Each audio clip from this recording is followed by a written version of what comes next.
Is it possible to focus only on building muscle or strength with calisthenics? Yes, you can. In this video, I'm going to be breaking down the difference between training for muscle growth and strength in bodyweight training. In the gym, lifting a manageable weight for 8 to 12 reps with a 2 to 3 minute rest period can easily enable hypertrophy. For strength, you will instead want to target a heavier weight in which you can hit for 1 to 3 reps and have a longer period of rest. When it comes to calisthenics, strength and hypertrophy are meant to be worked together. Since your body weight can't be adjusted, what you need to do instead is increase the amount of center of gravity acting on your body when you carry out a movement. If you cannot rep out a movement in calisthenics with good form, that movement will be an element of strength. Your end goal should be to rep out that movement with ease. To do that, you need to work on an easier progression that you can rep out easily. For example, if you struggle with dips, you should aim to create hypertrophy with push-ups to both build the muscle and strength needed for dips. If you struggle with push-ups, move on to an easier progression like chair, table, or even push-ups against the wall. The same logic goes for pull-ups.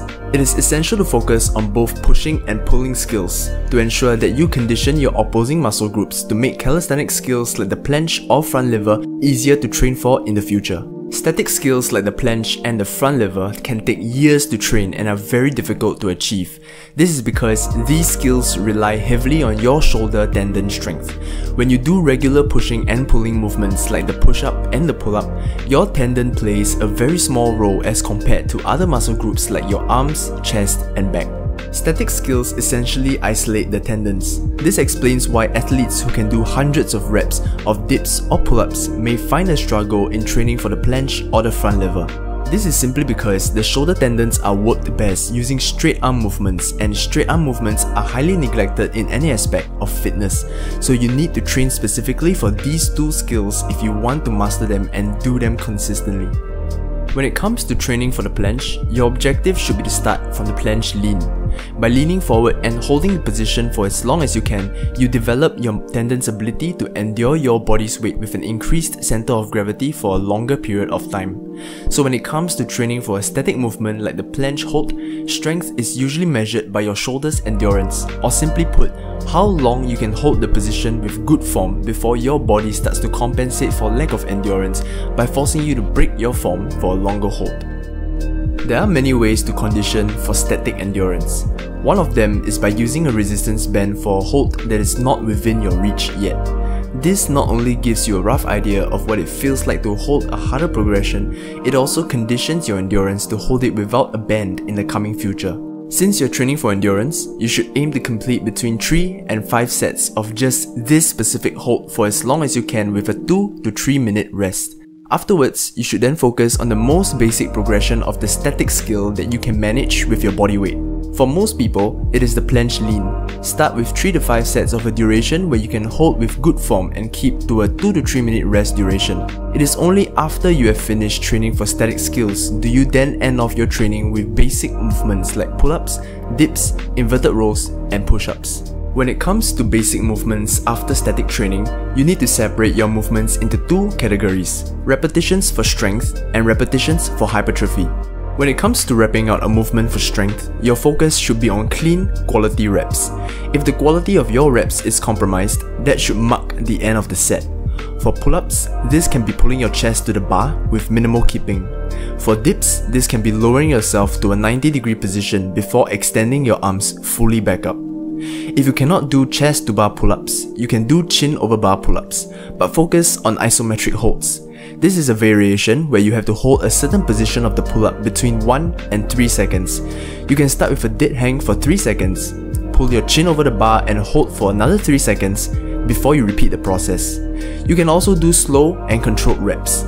This is a slightly easier variation of isometric holds that can help greatly if you are already fatigued from your static training. If pull-ups or dips are a struggle for your level, you may want to switch to doing easier variations of both, like the inverted rows and the regular push-ups. For repetitions involving strength, your rest time should be kept to a minimum of 3 to 5 minutes. Keep in mind that quality reps is more important than quantity, so rest for a longer period of time if your body is unable to keep up with the quality that is needed for the set. For more information regarding training sets and programs in calisthenics that will build you strength, feel free to check out my ebooks on training programs that will help you build a strong foundation for calisthenics skills training. You can also check out ways in which I adjusted my training specifically for building muscle with just my body weight. The links to these two ebooks will be placed in the description below, so feel free to check them out. For repetitions involving muscle growth, muscular endurance plays an important factor.